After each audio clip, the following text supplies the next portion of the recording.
Porta-voz, a nossa reportagem apurou que a Embaixada da França no Brasil articula um encontro do presidente Macron com os governadores da região da Amazônia Legal, e eu gostaria de saber se isso não pode estremecer ainda mais a já abalada relação político-financeira do Brasil com a França, sobretudo por causa dos últimos episódios. Olha, há pouco nós tivemos uma reunião com todos os governadores da Amazônia Legal e nenhum deles citou este eventual encontro com o senhor presidente da República Francesa. De forma que eu não posso fazer comentários de um fato que eu desconheço, que o próprio presidente desconhece. Se esta reunião vier a ocorrer, é de responsabilidade única e exclusiva de cada um daqueles que nela estiverem inseridos.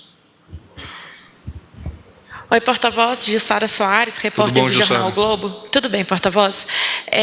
Os presidentes do Peru e da Colômbia anunciaram hoje que vão convocar uma reunião dos países amazônicos para discutir a questão da floresta tropical. Queria saber se o presidente Bolsonaro já foi comunicado sobre isso e se ele tem a intenção de participar dessa reunião, se ele tem mais detalhes de onde será, enfim, queria saber se teve alguma sinalização nesse sentido. Ele não me comentou, mas a deduzida que nós temos a partir do que ele já alavancou, que ele já apresentou ao seu porta-voz, é de que sim, que ele participará dessas atividades por reconhecer que esta cooperação sul-americana ela é essencial neste combate, neste momento, a essas questões climatológicas de desmatamento e de queimadas, mas indo um pouco mais adiante, para o reconhecimento que a soberania, que é exclusiva, no caso do Brasil, na Amazônia Legal, é também o reconhecimento da soberania de cada um desses países sobre a sua própria Amazônia.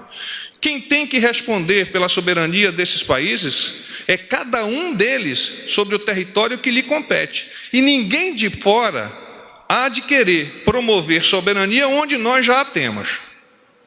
Tá certo. Quando o senhor fala de soberania, só para ficar bem claro, receber o recurso imediatamente já significa uma perda de soberania? Soberania é um conceito que aparentemente é abstrato para a maioria das pessoas, mas que não é, porque a soberania inclui você estar aqui, ter liberdade, poder escrever, poder ir e vir e poder até, se desejar, ausentar-se ou manter-se no país.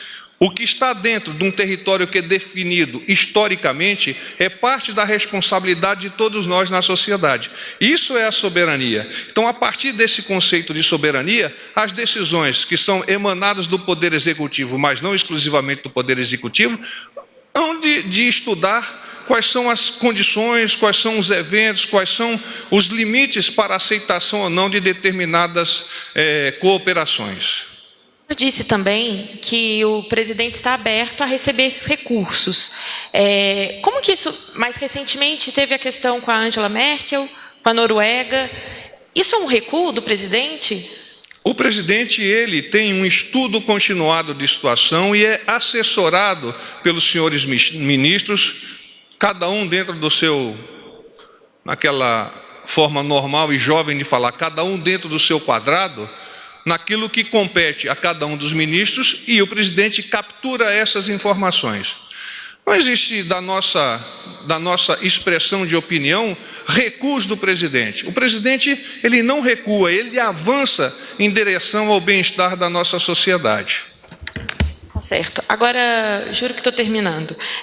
Hoje, na reunião, o presidente Bolsonaro falou que vai elaborar até a próxima semana um pacote de medidas para a região amazônica. Na verdade, na quinta-feira, o ministro Onyx já vai apresentar uma série de proposições que estão conjugadas e conformadas a partir das falas dos respectivos governadores da Amazônia Legal para, em um discurso sinérgico, governo federal e estados, nós podemos imaginar quais são as estratégias de curto, médio e longo prazo.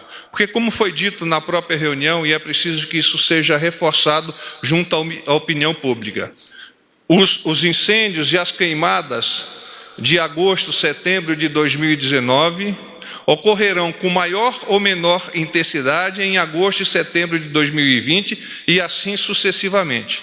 Então, o momento que nós vivemos é um momento que já ocorreu e que ocorrerá. Então, é preciso esse entendimento para evitar-se as críticas exacerbadas ao governo neste momento, porque o governo não tem responsabilidade sobre o evento em si. Trata-se de um evento que é rotineiro ao longo dos anos, mas o governo tem responsabilidade e a assume de promover a partir das suas orientações, das suas ferramentas e das suas interlocuções a possibilidade de promover a curto, médio e longo prazo posições positivas para nós mitigarmos pouco a pouco esse problema.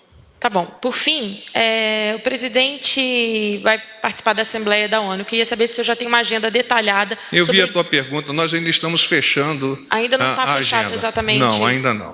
Tá. Nem se ele vai fazer uma outra parada nos Estados Unidos, isso também não? Não, há possibilidade, mas eu já até comentei com vocês uma possibilidade de parar em Miami, mas tudo ainda está por estudo.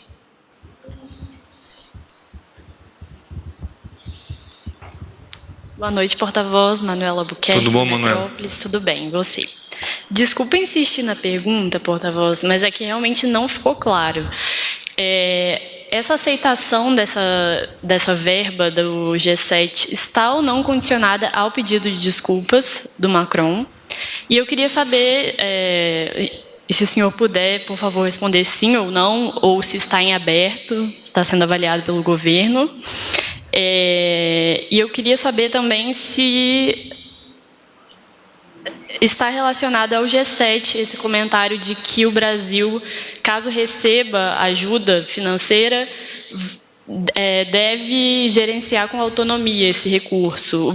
O presidente considera que, aceitando esse dinheiro do G7, ele não vai ter autonomia para gerenciar? O que o presidente considera é que quaisquer recursos advindos do exterior em benefício do combate a este momento que nós vivenciamos de queimadas, de desmatamento, etc., é bem-vindo, mas também gostaria de reforçar, e eu já o fiz aqui ao longo de 2 ou 3 respostas, que é essencial que o entendimento de quem venha a promover essa doação entenda que a governança desses recursos sejam recursos financeiros e, eventualmente, a reposição de materiais e de ferramentas é do governo brasileiro. Além disso, não há mais o que comentar-se, Manuela. Mas ele vai aceitar ou não? O governo brasileiro está aberto a receber as verbas de organismos internacionais e de estados, desde que esta verba esteja condicionada à governança do governo brasileiro. Então, em cada momento haverá de ocorrer um estudo de situação para a elucidação do que está sendo proposto e para a confirmação por parte do governo brasileiro o como, se e o que será feito. Mas então, só para ficar bem claro, não está definido. Me parece que já está claro. O governo brasileiro está aberto a receber dos órgãos internacionais, dos países, verbas, desde que a governança seja nossa. Ele vai aceitar o dinheiro do G7 ou não? Quaisquer recursos, depois de estudados pelo governo brasileiro, poderão fazer parte desta associação regional e extra-regional para o combate a essas queimadas e esse desmatamento. Porta-voz, desculpa, mas não foi respondida a pergunta. Eu tenho a impressão de que, eu vou repetir para ficar um pouco mais claro, qualquer verba advinda do exterior será bem-vinda pelo governo brasileiro, desde que o governo brasileiro identifique que esta verba está liberada para ter sobre ela a governança. Tudo bem, então nesse caso o Brasil considera que esse dinheiro do G7 não será administrado. O G7 é um organismo internacional?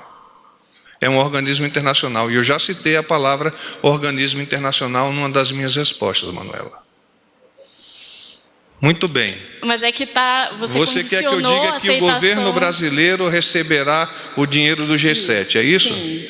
Se o G7 oferecer o dinheiro como organismo nacional, como um organismo internacional, e o governo brasileiro entender que é viável recebê-lo, acatá-lo, o governo brasileiro acatará, receberá este dinheiro e o empregará segundo a sua governança. Tá bom. Obrigada. Tudo bom, porta-voz? Eu Tudo sou bom? Matheus Vargas,